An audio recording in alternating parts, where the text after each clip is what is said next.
on your dial right now with SEC stories every play, every time with Rob Browne breaking it all down.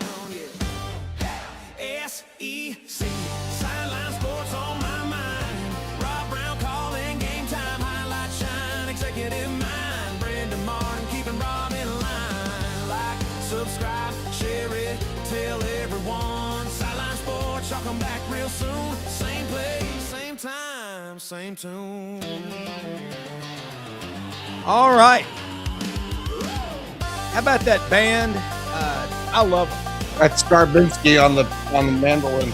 Yeah, and Brendan on the lead slide guitar. And I'm the lead singer. What are you talking about? lead singer. I love it. I'm the lead singer. Singer.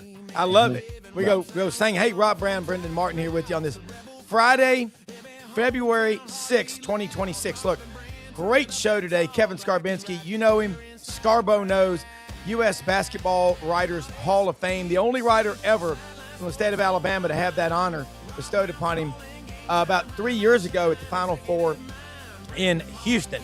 Take a picture with your phone, be cool, of the QR codes. We're broadcasting live on 8 channels of Twitter, Facebook, and YouTube. Now, remember, all of you that are watching this show, do us a favor. Facebook, share it right now. Share it with all your friends, families, neighbors, everybody. If you're on Facebook, just hit the share button, share the show, comment on the show. It helps it out. It gets the algorithm going. If you're on Twitter, like it, comment, engage. That's what it's all about, folks. You engage with us, we engage with you. That's why we keep it live. That's why we don't do this thing to tape or anything like that. We come at you live. You can watch it now. You can watch it later. If you're on social media right now, do your thing. You know what to do. Woo, man. And we got Frank Duffy and Doug Dean and Kevin Scarbinsky and everybody else, I think, under the sun. Good morning, everybody. Yeah, it is going to be a fun one. Kevin, Good I know morning. you've got to go after about 15 minutes, and you're going to flip back in at half past the hour. But basketball-wise, let's just get your thoughts. SEC basketball, halfway point. Well, today's one of the most important days in SEC basketball in recent history, and there aren't any games. But there is a court hearing in Tuscaloosa for Charles Bediako in his request for a preliminary injunction that would pretty much allow him to play the rest of the season. And based on the judge's rulings, this new judge, the original judge recused himself because he was an Alabama booster. This new judge is no friend of the program. He's already denied the Bediako team's request to extend the hearing or push the hearing back to next week or the week beyond. So we'll see. And then the most extraordinary thing, Greg Sankey coming out, putting out an affidavit or supplying an affidavit to the court, siding with the NCAA against Alabama in this case. I wonder how that's going to go when they sit down at spring meetings in Destin. Well, how's that going to go tonight at the Birmingham Country Club in Mountain Brook? I'll just leave it at that. I mean, he won't be served. I mean, it could be. Look, Doug Dean sent me that last night. Kevin, you were also at the Memphis UAB game. Memphis got a win. They're 11-11. I got to ask you a question. Is there talk about schools with the $21.5 million rev sharing that the basketball schools will put almost every penny into basketball and football the same thing, and that could really hurt basketball unless you're, say, Kentucky or Arkansas? Well, I can tell you that there are a number of people across the conference and within the conference office who are concerned about that. And the league that concerns them the most is the Big East. It's the UConns of the world, who are basketball-first programs. And UConn's already won 2 national championships. They won 2 in a row before Florida did it last year, and UConn's right back in the mix again this season. They're on the short list of teams that are most likely to win it all. So that is very much a concern of the SEC, and I imagine the Big Ten has the same concerns because those schools are going to put most of their money clearly into football. It's not the case if you're in the Big East, so that's going to give you a bigger war chest to go out and recruit some of the better players in the country.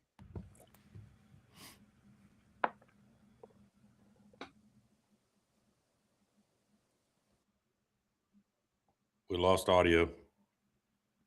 Yeah, I see Rob's mouth moving, but yeah. Hey, Doug, you sent me that last night. Kind of dovetail that into a question for Kevin because that no one saw that one coming from Greg Sankey. Well, I was going to, I'm fascinated by the notes. By the way, I'm only a week or so into phase 2 of life. Don't use the R word, retirement. Right. And it is surreal and glorious. Kevin can maybe on a smaller scale appreciate, although Kevin never quit working. But No, no, never have, probably never will. just became your own Please. became your own boss a little more, but I'm loving it. So I'm fascinated by the notion in this day and age with so much disinformation campaigns, sometimes intentionally created, the difference between signal and noise. To me, it's shocking, and I'm conflicted, guys, whether to compliment the moxie of administrative officials and Coach Oates at Alabama in flying through the eye of the hurricane and bringing Bediako in. You like your chances with the injunction, but everyone knows, even my good Bama friends say, well, it was a Tuscaloosa County judge that has season tickets, I think, to Alabama basketball, which is, there's no crime in that. But the signal is, Kevin, do you remember a time in which every SEC team would live in mortal fear of ever offending or getting misaligned with the SEC commissioner, especially Greg Sankey, who, for my money, I think he's done great things, and the league's power speaks for itself. The TV contract speaks for itself, but he's got a little of that brashness. I could see him having, I don't want to use the word vendetta, but I could see him not having a long memory about programs making moves like this one with Bediako that are not really, I mean, it's shocking that he would go to the trouble to submit an affidavit to the court.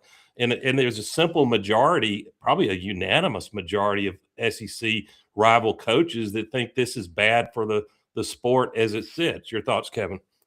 Well, the problem is people try to throw a blanket over all of these eligibility cases, and they're just all different. And I know a lot of Alabama fans, after this news came out, immediately shifted to, okay, well, I can't wait to see Greg Sankey's affidavit siding with the NCAA against Trinidad Chambliss or against Joey Aguilar at Tennessee, who's also having a hearing today in Knoxville. Yeah. But they're not the same. There are different sets of circumstances, just as the Euro pros like Philip Jovic at Auburn, who Alabama's going to play tomorrow, they're not the same. They didn't go to college, play college basketball, leave college voluntarily to enter the NBA draft, which by rule, when you stay in the draft, makes you forfeit your remaining eligibility. It's a rule. And I know the rules are inconsistent and everyone can stand by that. But if we don't follow the rules that are on the books as they are until they are changed, then you have chaos. And that's what we have right now. It's a lot of civil disobedience across our culture, not just in athletics. And, I give Coach Oates credit. I don't disagree with him that there is what's the right word? An inconsistency, a double standard is what I was after with you can go get a professional European or wherever player from overseas that's ready, is plug and play, and they can really help you. The thing is, every team that wants to can recruit there. I guess you could fill out your entire roster with that if you want to apply the Signetti model to college basketball. Yeah, and look, Tommy Lloyd's done that at Arizona, and they might be the best team in the country. I saw them run away from Alabama in the second half here in Birmingham back in December. Illinois has done it. Alabama beat Illinois earlier in the season in Chicago. Illinois has a number of former European pros. But even there, every European pro league is not the same. The Adriatic Basketball League that Philip Jovic played in Serbia is not the same as the Premier League or whatever they call it in Spain, for example. So it is really hard to find a uniform set of eligibility rules that covers every single situation. But I think most people can agree. I think most fans, and I can tell you for a fact because I've heard from a number of them, even a lot of Alabama fans are queasy about the sight of Charles Bediako in an Alabama uniform again.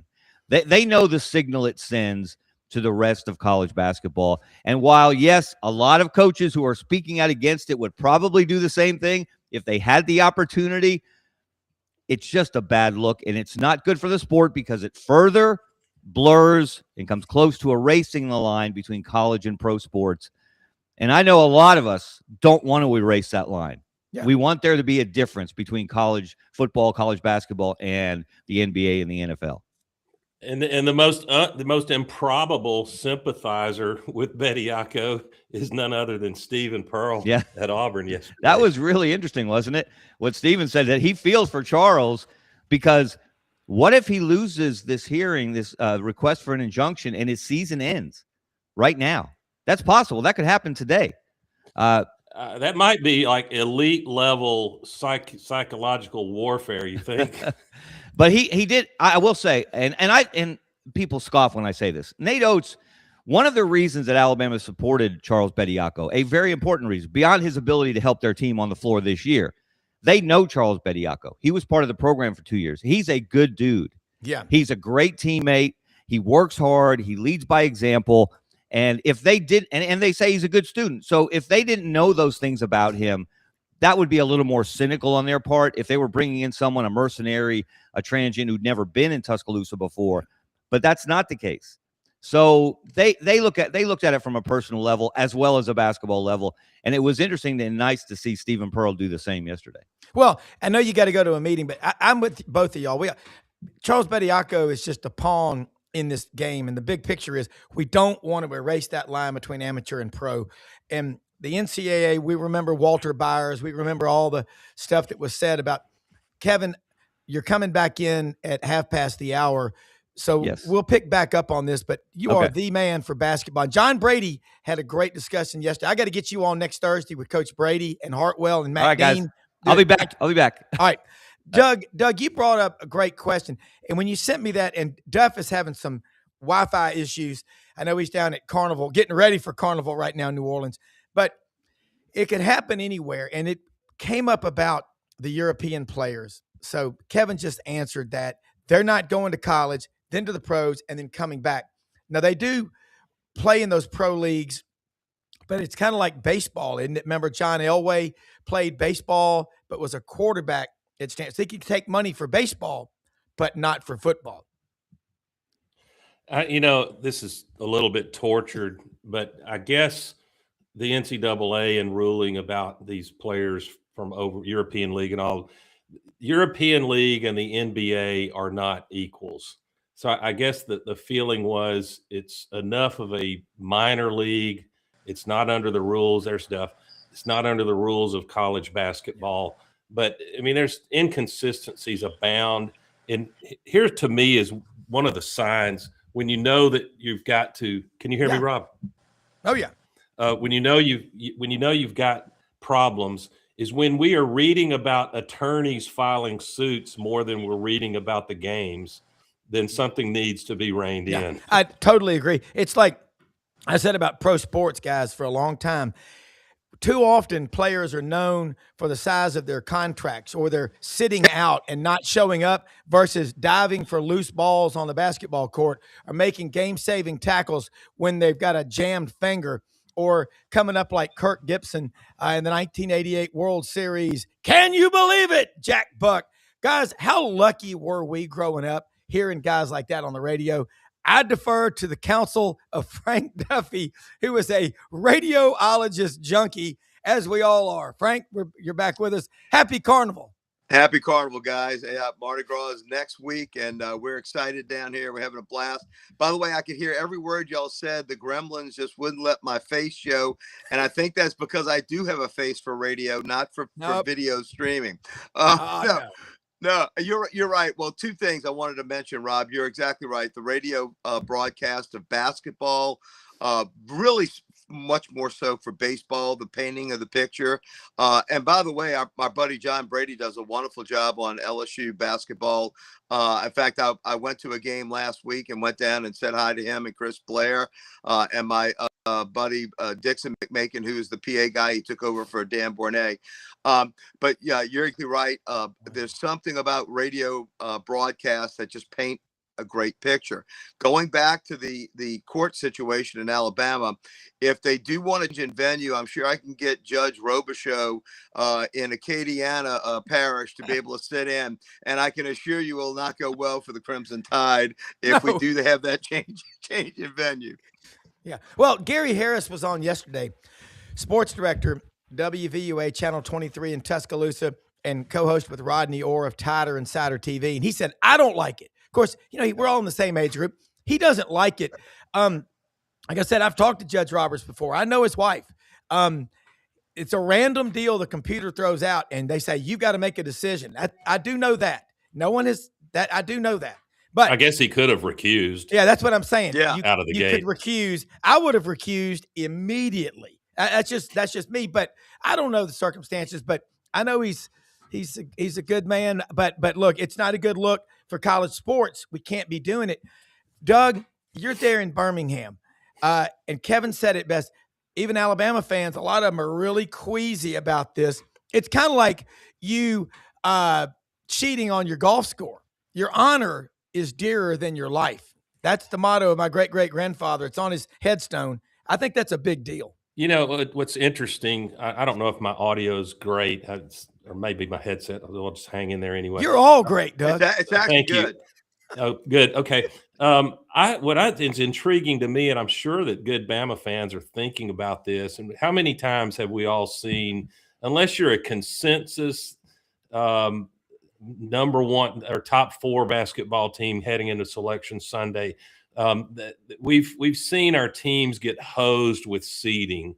And I could give you a couple of examples of Auburn. That 2019 team, I think, was better than a 5. I think they started a 5 seed, if I remember. And it happens to most teams not named Duke or North Carolina, if you will. But I would wonder, is it in the air, kind of like the O.J. Simpson trial, that became about a racial bias of police, when that may not have been at the heart of that case, but I digress. Is it going into Selection Sunday, if Alabama really objectively, Bediako or not, let's assume Bediako is allowed to play the rest of the season, regular season. If Alabama is looking like a 3 or 4 seed, does the selection committee get biased about how they did it, bringing in a G League player? I don't think they would. I think they'd say, we're going to go by RPI and Ken Palm and all those metrics. But you at least have to be a little concerned if your own league commissioner, most of your rival coaches, and a simple majority of the nation thinks this doesn't pass the smell test. Yeah. Well, Frank, you have to ask the question, why do it in the first place? John Brady was on with us yesterday with John Hartwell. Matt Dean was out yesterday, but that's a basketball-heavy panel, and Gary Harris joined us. None of them like this decision. None of them. And John Brady, wow, I love that guy. Thank you so much for the introduction to him. And one of these times I'm going to get down to New Orleans when they do the Final Four and go to that party that he has, that you invited me to, with all those coaches.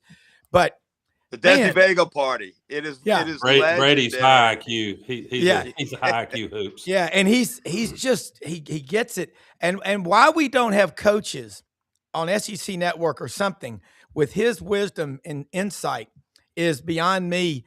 But Frank, you look at LSU, for example. You saw what Lane Kiffin said. Walking through the cafeteria, he goes, "You got the greatest baseball players in America, in college, in the world. You've got the gymnastics. You've got all these at LSU." He goes, the football. He goes, it's just did you hear him on TV on signing day, which was kind of a like non-event now, talking about what it's like being at LSU, but they can't figure it out in basketball. 4th straight year with Matt McMahon. I can't. In the last 26 years, LSU's been to the tournament only 7 times. How does that happen? Quickly, It's Lauren. mind-boggling. Yeah, honestly, it's mind-boggling, Rob. It really is. I went to the LSU Mississippi State game last week, and we were down 20 points in like the first 8 minutes. And you just can't play basketball like that when you get behind that much. So no, Coach Mack has got big problems. We did beat South Carolina, barely got by him. I thought if he lost that game on Saturday, there was no way he was going to be able to make it past Monday. So look, the shoe's going to drop. We're going for another basketball coach. LSU basketball is a quandary because you saw what my good buddy John Brady had him playing in 2006, and of course Dale Brown's incredible quarter of a century run. So we have the makings of a great program. We've got all the resources. I mean, again, we've got it in football, we've got it in gymnastics, we've got the powerhouse in baseball. Which, by the way, thank you, Lord, that baseball is starting. I mean, we're so excited. We haven't looked forward to trying to go back to back in national championships more than what we looked this year because of the football disaster with Brian Kelly, the embarrassment of the A&M game, this basketball situation. So you're right, Rob. There's no excuse. You cannot have excuses for why a major men's program at a school like LSU in the SEC cannot field a good team. This is no excuse. Rob, not Rob and I've got a lot of love for my LSU brethren, but I'm here to help, Duff. Since you guys have already embraced the Darth Vader persona with Lane Kiffin, all right, what you gotta meditate on and survey the landscape of great basketball coaches and which program is riding high and has, like Ole Miss football, has changed their baseline. And they dearly want to hang on to their head coach. Who can you go after to piss them off and bring in a can't miss? You can't bring Wade back, I don't think. But I was going to say, that's where we go. We go to North Carolina State and get Wade back. That would be the coup de, what is it called? Can you do that? Honestly, I don't think he would come. I think he's happy in North Carolina State. I've got very good friends that are high boosters from Lake Charles. And when he went to McNeese and turned it around to be able to be hired, man, they were so livid that we let him go. And look, he is a phenomenal coach and he had us winning. But I don't think you can go back down that road. It'd be like Bobby Petrino back with the Hogs. It's just a bad look. It is, but dare I say, you could make him, to use his own words, a strong ass offer. Well, I was just going to interject this point in reference to Charles Bediako, Back to the Future, doing it in football. It was kind of you set me up for that. But I look at LSU. We grew up, Dale Brown, 25 years. Man, just hearing him in the post-game radio was priceless. From North Dakota, somebody ought to do a book or a 30 for 30 on the Dakotas and what they brought to the South, people from North and South Dakota. By the way, my man, Dean Nelson, the egg man up on Crowley's Ridge, who I get my farm fresh eggs from 10, 15, 20 dozen at a time, is a Bison fan. And Chris Kleiman, four-time national champion coach at North Dakota State, who just stepped down after 7 years at Kansas State, after replacing the legendary Bill Snyder, Lazarus of college football, did a great webinar with our friend John Hartwell, Jeff Schimmel, and Miss Dosh, attorney at Florida. It's College Sports Solutions yesterday. I recommend everybody watch that, about what Kleiman said. He goes, if you need to get 20 kids out of the portal, you got to go evaluate 600, Doug Dean. Kind of like interviewing people to work where you were. Yeah, and I wanted to introduce this is sort of a finer legal point. Full disclosure, I'm not an attorney, but I hang around with a lot of them. More than one. Yeah, not because I'm in trouble at this stage. That can change any day. But on the Mensa case, and by the way, am I the only one that sees the irony in a Duke sort of their nose up in the air academically? Yeah, and they earned it. It's a fine institution. Fine school. And if I graduated Duke, first of all, I wouldn't have been smart enough to ever get admitted at Duke University. But if I did, I would probably have my nose a little bit up in the air. But that a quarterback's name at Duke is called Mensa. The irony. Exactly. So he's gone. But here's what I think. An attorney was on air and made a point that I think's not well understood by most fans. Well, that's not fair to Duke. They should sue to get their money back. They did. They tried that and they could do it. But here's the difference. It's sort of a toothless legal claim, and here's why. He's not they weren't suing under employment. He didn't damage them in terms of wins and losses. The only basis they can get their case heard is related to NIL. His contract with Duke was, I will come here and they believe that, pick a number, if it was $3 million, I don't recall what Mensa was getting at Duke, but it was big 7 figures if I remember. They were paying that because it would help the name, image, and likeness of him and of Duke football. So, and that's a lot harder claim to prove to a jury or in terms of leveraging, trying to get a settlement. So when you see all these lawsuits falling apart and never seeing the light of day before a jury, then it tends to embolden athletes and coaches and ADs to keep pushing the envelope to see how much they can get away in this interim. Let's say it's 3 years before we bring some sanity to creating something of a level playing field. And the players have that sense of entitlement as well, because look, Mensa left Tulane and went to, a leopard doesn't change his spots. So he started this entire situation himself by leaving and going. Zebras don't change their stripes, just their watering holes. That's exactly what my estate planning attorney always said, having had to settle some marital estates and stuff. If you don't have a plan, an estate plan, and you die or you go through a divorce, it's like two farmers fighting over a milk cow. One's pulling on the head, others pulling on the tail, the lawyer's milking the cow. Probate is no fun, buddy. No. Kevin, we were just talking about the curious Mensa departure from Duke. What was your high-level take on that situation? It just, like a lot of things, makes me queasy. A lot of things about college athletics, everybody, look, we've reached the point now where it almost seems that you can't win a national championship unless you go get a quarterback. Yeah. That you can't you don't develop a quarterback and win it all that way. Which is going to be interesting for Alabama this year because they're trying to do that. They're trying to win. Now, Austin Mack obviously was a transfer from Washington, but he's been there a couple of years now with Kalen DeBoer. So, look, the proof's in the pudding. Look at who's winning national championships now. It's people who are going out and getting quarterbacks, whether they're just 1-year rentals or whether they stay a couple years. But he signed a 2-year. From what I understand, he signed a 2-year deal with Duke. Yeah.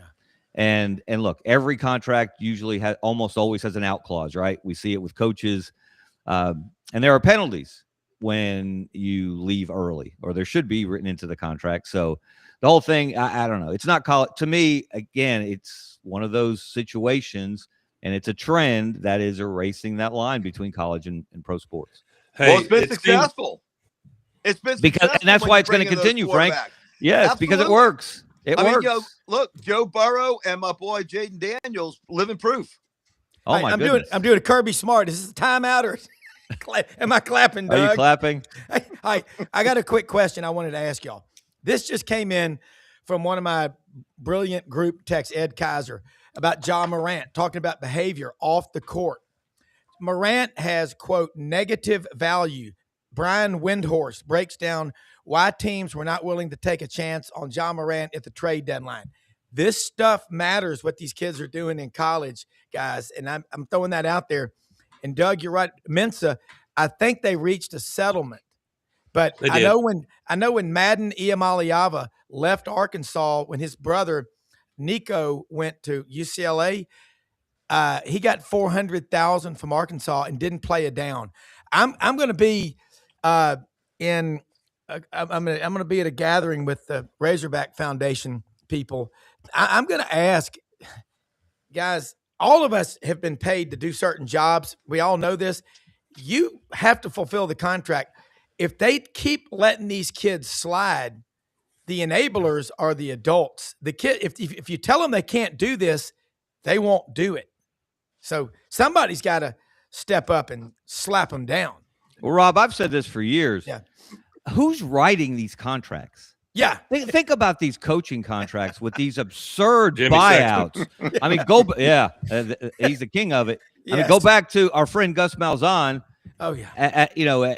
In 2017 at Auburn, and Arkansas is interested. And I can tell you to a fairly high degree of certainty, there was no way on this earth that Gus was going to leave Auburn for Arkansas. He knew you couldn't win at Arkansas the way you could win at Auburn.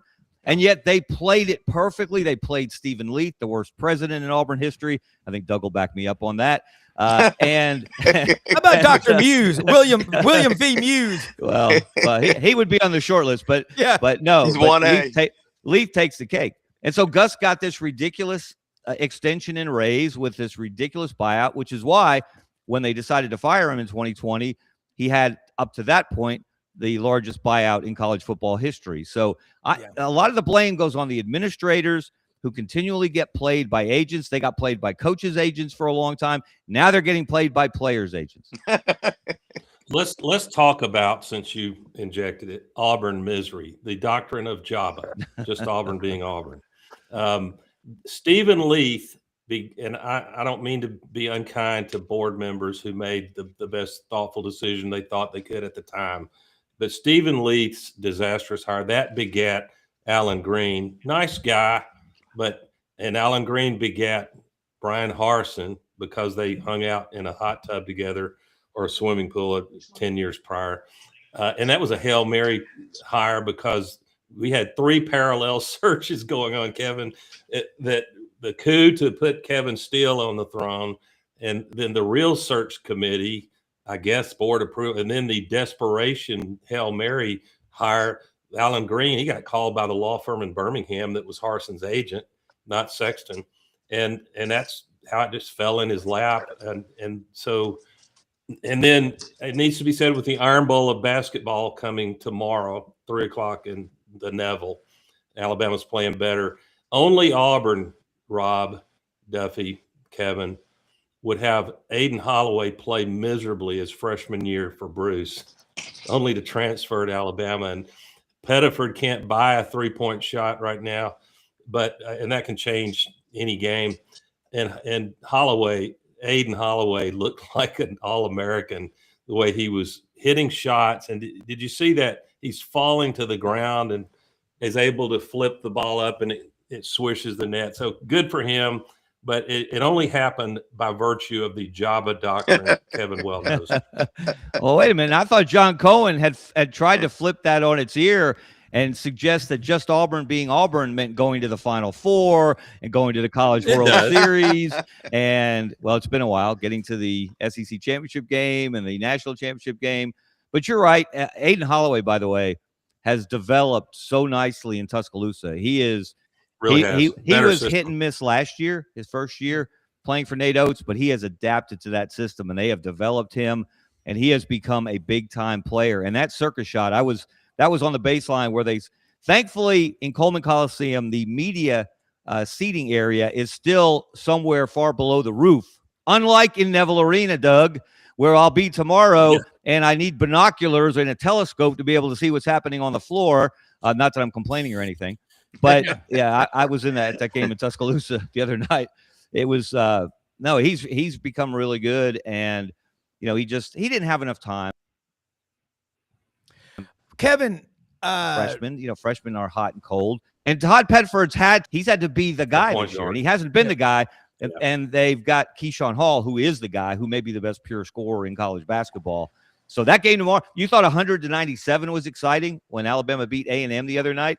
If this game tomorrow doesn't end up at least in the 80s, there might need to be an investigation. Oh, it's getting to the these teams. It's getting to the. These teams are really good on offense. These teams are really good on offense. The over and under is 176.5. So yeah, it's going to get up there. Well, over. Here, Kevin and Doug, about the Board of Trustees. Alabama's Board of Trustees is completely different the way they do it, and it works. Auburn's is like the bar scene in the original Star Wars movie. It's crazy. I mean, and I can tell you for a fact, I did some digging on this, okay? They call Leath the $100 million mistake. That's the worst president ever, okay? And Doug chronicled all the disastrous decisions. But you had powerful board members who went along with the hire just to show a united front. I mean, that's absurd. And Auburn has been in a bear market since then. And as far as Gus goes, I know someone who was in the building back December 5th of 2017, the day after the loss to Georgia, and was listening to it. Gus wasn't even there. He was in Memphis recruiting a kid that ended up at Tennessee. But they should have said, hey, called his bluff. And you wrote a great column. When are these ADs, presidents, whatever, going to stop letting these agents bully and cajole them into signing these disastrous contracts? Maybe when they're held financially responsible and accountable. Because if there are three things you got to have to be successful: responsibility, that defines the mission; authority, you can hire or fire people; and then accountability. If you don't have accountability, you've got nothing. You've got what we've got right now, guys. I mean, I'm just throwing some red meat out there. And everybody watching, by the way, share, like, and subscribe. See this guy in the bottom right-hand corner, Scarbo Knows? He's a badass. He is writing so much and putting out so much content right here on this channel and on Twitter. Doug and Frank, and we got the best EP in the world, Brendan Martin, making all this stuff clear on the video screen. So I digress. Go back to y'all.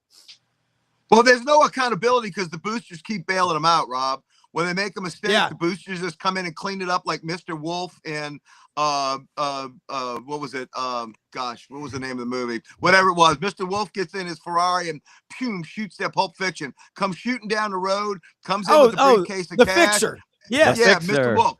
And fixes everything, and it's gone. Look, we did that with Brian Kelly. They didn't even see us carry his body out in the bag. There was just cash everywhere. It was a trail of cash, and that was it. That's why these administrations make these stupid, boneheaded contracts, because they know they're not held responsible for them. And look, in Doug's world, in corporate management, if you did that, Doug, and you hired a couple hires like that, you'd be out on the street, wouldn't you? Oh, sure. And I couldn't help but think of Mr. Wolf. First thing he wanted to do, can you make me some coffee? I don't know why I found that so funny. Because you got blood everywhere, and they got to eliminate forensic evidence. He just wants a cup of coffee. Y'all know where Quentin Tarantino, the director of that movie, is from? No. You're not going to believe it. Knoxville, Tennessee.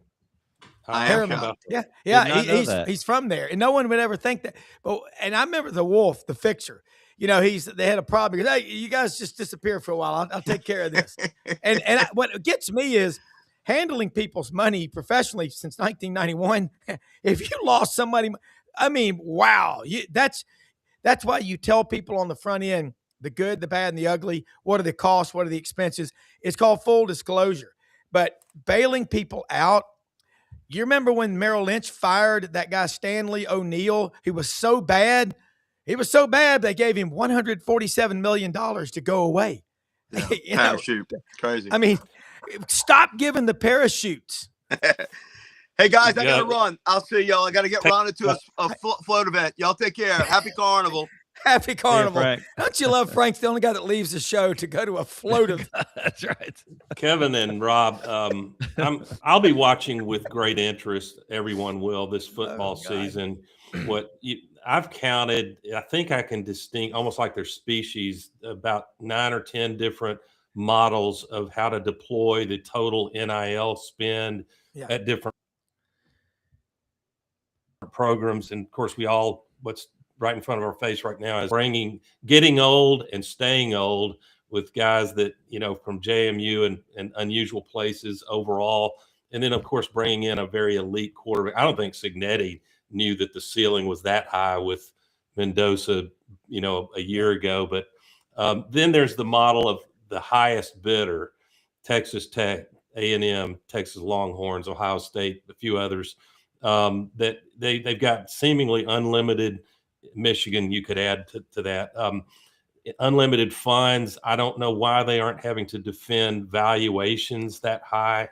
But we'll find out if there's any teeth in that in governance body. And what Alex Golesh is doing, I'm less in tune with other SEC programs, but Golesh they had hoped to spend under $3 million. They, in the end, were able to spend apparently a little over $3 million total NIL to try to make sure of quality. And then the last point, I'd love Kevin or 30 million. Wait, 3 million or 30 million? 30 million. I apologize. 30 million. Yeah. I left a decimal out.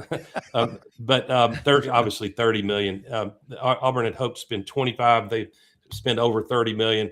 And what's going to be interesting, a la NFL rosters of often 53 with a practice squad of 17, they can carry legally is up to 90. They almost never do.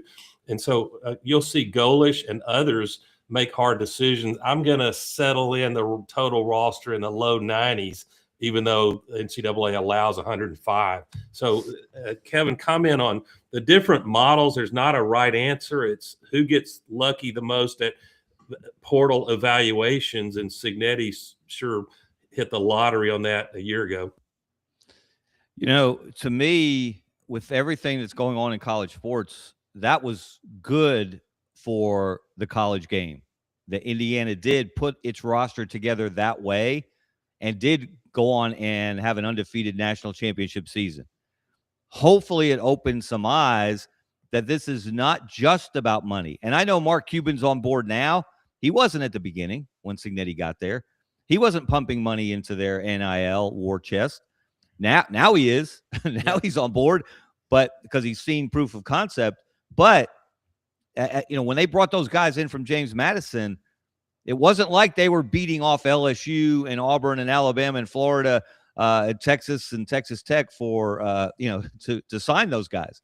They weren't well known. They weren't highly regarded. And Signetti knew who they were because they played for him, and they knew who he was, and they trusted each other. And that's what sports is supposed to be about, right? It's putting together a team. It's building a culture. We hear that all the time. And I'll give you a great example close to home. Last night, I was at the Memphis UAB basketball game. Memphis won 90-80. Sincere Parker from Memphis scored 40 points. 35 years after I saw Andy Kennedy score 41 points for UAB as a player. And after the game, UAB, this is amazing. They are 5-5 in conference. They have lost all 5 home games in the American and won all 5 road games. That's extraordinary. Yeah. And I asked Andy Kennedy about it last night, and he said, with the way the game is now, with so many players coming and going, they don't have that sense of pride in the home court. They don't have that sense of tradition, that it means something to wear that uniform in Bartow Arena and defend the honor of the home court. They probably don't even know who Gene Bartow was, who the arena was named after, who founded the program.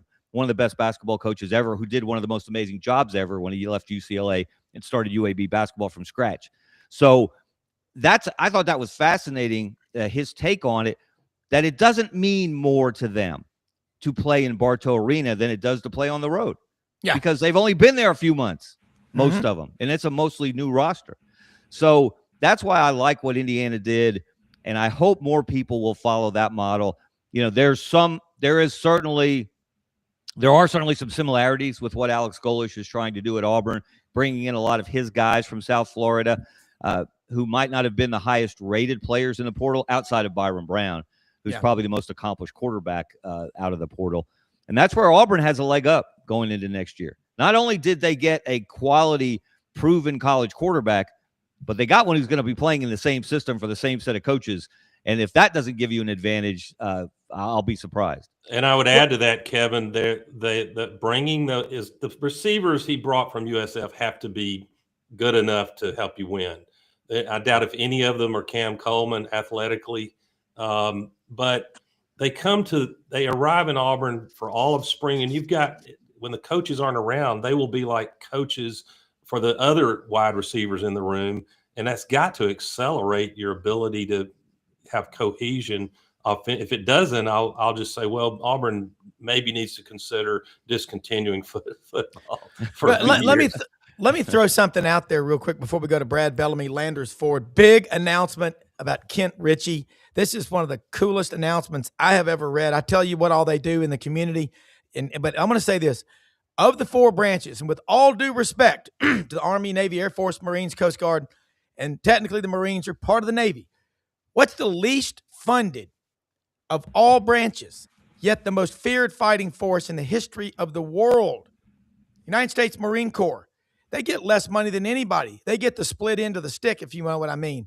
Another thing, a school like Texas or Texas A&M, where there's so much money and so little accountability, a lot of these kids are just going there for the money, and they're not invested in basic training in the Army. I was told by a gunnery sergeant that I know my brother-in-law, you get 10 hours of Army history, maybe, in basic training in 13 weeks. In the Marine Corps, you get 100+ hours. Now, pride, pain is temporary. Pride is forever. Brad Bellamy, General Manager, Landers Ford, Memphis. I love this guy when he comes on because he's always happy. He's always finding excuses to win. Brad, let's talk about Landers Ford and then jump into this basketball conversation. Share it, like it, subscribe. Thank you. Hoo-ah, Rob. Hey, yeah. So We all got hurled into basic training there. That's right. So and I don't really know how you got on that tangent from talking about Auburn's loaded financial responsibility transfer portal. So, yeah, man, it was really great. This week, Kent Ritchie, owner of Landers Automotive Group here in Memphis, was honored with a special award from Ford Motor Company. So, guys, when it comes to Ford dealers and the give back in the community, you know, there are so many things that go unseen. There are so many things that get done. There are things that in every community across the United States, whether it's disaster relief, education, athletic programs. I mean, our athletic programs across the country, especially in community youth sports, would not be what they are without the support of local dealers. And so every year, about 20 years ago, Edsel Ford started a program called Ford Salute to Dealer. His son was the one who gave out the awards on Tuesday night out in Las Vegas as part of NADA. So of the 3,000 dealers in the United States, there were 3 that got honored this year as Salute to Dealer winners. And Kent Ritchie was one of those. So, you know, we've talked about it before, but the amount of things that we're involved in, one of the things I love and appreciate about Kent is not only is it about what he's involved in, but he encourages his team, his, you know, leadership to also be engaged and involved. And whether it's participating in Rotary or Chambers of Commerce or Kiwanis, you know, my involvement with Agape and the board there, Yes. It gives me a lot. It's a big part of my why I chose to come to Landers and leaving Ford Motor Company on the corporate side. So it was a tremendous honor to be there to see him recognized. There was a lot of things that I had found out about I wasn't aware of, how much he was involved with Church Health behind the scenes and getting that program up and running years and years ago, and a way to provide free care for a lot of folks that need it here in Memphis. So that, along with the schools, and you talk about that a lot, Rob, about just the engagement. You know, when 10 plus years ago, when a lot of the suburban school districts were founded, Landers became a big part of getting those athletic programs off the ground and provided them some support so that they could do that. So it's a tremendous honor to be a part of this group. And it was awesome to be there with my wife and see him get recognized with a lot of executives at Ford. So thank you for bringing it up. And then, you know, I came back and from that, and we got some unbelievable programs. You know, this is truck month for Ford. Usually those programs start back half of the month. And so what we've done is got a huge program on SUVs right now. So 25 Explorers, there's $6,000 of rebate from Ford. So $8,000 to $9,000 off each one of those that we got. We got about 15 left of the 25 Explorers, $4,000, $4,500 rebates on Bronco and Bronco Sport. So we include that with our discount. You're looking anywhere from $6,000 to $9,000 off. So great deals there. And then we got the best rebate we've had on Expeditions since they rebranded it. So since they relaunched it over the summer, we got $2,000 rebate. I got a trimmer parked out front that's got $4,000 off of it with the $2,000 at $6,000. So great programs out here. Kids are back in school finally today. Hallelujah. Wow. God, I mean, it is amazing. We have not had any winter weather in almost 2 weeks, and our kids are still in some school districts still not back in school today. My wife was celebrating at 3:00 yesterday when they finally made the announcement in Lakeland that we had school again. So if there was ever a thing to celebrate, it's the fact that our kids are back in school. And man, flying back on Tuesday, it looked like I was in Michigan because of how much snow was still on the ground. And that's what it felt like when I lived up there. It just stayed forever. So, so come on and see us. The weather's going to be beautiful today, 65 and sunny. We got the inventory. We got the lot cleaned up. I got mounds of snow that'll probably be here until God comes back, Jesus comes back. But you know, we're excited and ready to take care of folks. So come on out and see us. We're here, 2082 West Poplar Avenue, corner of Houston Levy, or go see my friend Noah Baldonado, CBHS grad, over at our store that's just opened up on Mount Moriah. So Glad to be in here with you guys this morning. Brad, I will get sports quick enough, but there might be listeners that are equally interested in this. Of the legendary Ford truck lineup, what is your hottest seller the last several years? I mean, F-150s continue to. I mean, it's America's best-selling truck 49 years in a row. Next year we'll celebrate 50. Laney Wilson will be talking about it again in the Ford Truck Month promotions we got coming up. I mean, the King Ranch is probably the hottest one. It continues to be the hottest one. King Ranch is an actual ranch in Texas that Ford partnered with years ago, and so it's always a great seller for us. Two different engine options, either a power boost engine or a 3.5 liter V6.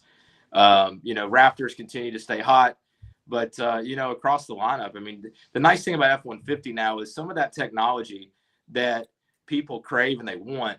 We have it now anywhere from the lower trims, XL and STX, all the way to the higher trims. So like the Ford Security Pack, which is a huge option, it's free for the first year. It's about $8 a month after that. But you can set your truck to where no one can start it. So if somebody tries to break in, one, you're going to get notified. Window or Holy. Also, you lose me? Are we back? Well, we can hear you, but we just lost your picture. Yeah. But then also, we lost him. Hold on, we lost his picture. But I think that is cool. You got complete control over it. And Kevin, what he was just talking about, what they do for high schools in the Memphis area is unbelievable. I'm concerned about high school programs and high school recruiting. Alabama high school football and basketball better than really anybody, what you do on Alabama public TV. We got questions from people like, where do you think Ole Miss is at right now? I guess he's talking about basketball. Kind of tackle those two kind of quickly, and then we'll go back to hopefully get Brad on. Well, there is great concern about high school athletes and opportunities for them to play college sports because you have guys staying longer. You have people filing court cases to stay longer or come back in Charles Bediaco's case. Now, Bediaco is not technically taking a spot from a high school player because the roster had an open spot. They weren't going to add a high school player this semester, and this will be the last semester Bediaco plays, whether he plays another game or not. But there is an overall concern there. And I hate that people scoff when Charlie Baker, the NCAA president, says that one of the reasons that they are fighting in court this Bediaco lawsuit is to preserve opportunities for high school athletes. And people kind of snicker at that. No, what are we doing? I mean, is that not what this is supposed to be about? Whether they say the NCAA has got to forget about NIL for this is going to sound crazy. Forget about NIL. Forget about the transfer portal. Yes, we need to tweak some things in those areas. But bottom line, they've got to be able to set their own eligibility standards. And you should not be 26 or 27, whatever Chad Baker-Mazara is now, and be playing college sports. You should not be playing college sports if your last year of high school was 2019. Yeah. And that's the case. Joey Aguilar, I think, check me on this, I think that was his last year of high school football. And he's trying to play another year for Tennessee. It's just not right. It's just not. And look, and yeah, I'm old school in a lot of ways. I was on the forefront of saying, yeah, these guys should get a cut of the revenue they are generating. But we have gone so far above and beyond what's good for the athletes that we're helping to destroy the games that are making them rich. Correct. Doug Dean, quickly. Well, gosh, I never could have imagined, Kevin and Rob, that college programs, let's just take the SEC, would slow down signing as many scholarship high school players as the law allowed. I never saw that coming. And now I guess what these high school, the 3 and 4 stars, they're not going to get big $500,000 NIL. So what they got to do is go walk on at a program and hope to prove themselves and then get NIL. Rob?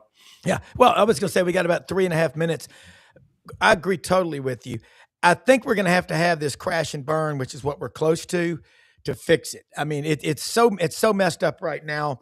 It is, and we will. All right, quickly, Super Bowl picks. I'll start with Kevin. If Brad can jump in, we lost him, but who you got Sunday in the big game, the big eat-a-thon. It really is what it is, and commercials. Well, I'll preface this by saying I'm not an NFL guy. I rarely watch NFL football. I do watch some of the playoffs. I'm so impressed with the Seahawks. So I think they're going to win the game. I really like what they've done. I love Jackson Smith and Jigba. Offensive Player of the Year. How about that by the AP? NFL Offensive Player of the Year. I saw his numbers last night scrolling through Twitter. Just insane. Yeah. I think they get it done. All right, Doug Dean. Yeah, I like the mental toughness of a team that can go into Denver. I don't care if it was Jarrett Stidham playing and win that one, but I don't see how you pick against this Seahawks team unless we're talking point spreads, Rob. I don't even know or really care what the line is in that Super Bowl. Yeah, I think Seahawks win it. A pretty close game, but Seahawks find a way in the end. Yeah, and Dave Bartu was explaining this to me on the show Monday and off the air. Scoring efficiency, offense and defense, Seattle top 5, I think, in both categories. Patriots 12 and 15. He goes, I don't know if the Patriots will score, at least not very much. So I'm taking the Seahawks as well. Those numbers can't lie. They of greater interest to me, am I right? Kid Rock is doing halftime. Yeah, on some alternate live streaming. Alternate halftime show. Well, look where we are. Hey, look. What are we doing? You know, and I tell you what, I want to get back, man. I miss National Signing Day. God, remember you'd wake up from sunrise to sunset and you were sweating bullets for that late guy, and then some of them would wait till Thursday or Friday afternoon. Some of us got to – go ahead, Rob. I'm sorry. No, I said I missed that. Some of us would take work off that first Wednesday in February and just waiting for the fax machine to tell us. And the flips and the shockers, it's just crazy. And some of us were trying to figure out where Brent Callaway was being hidden out.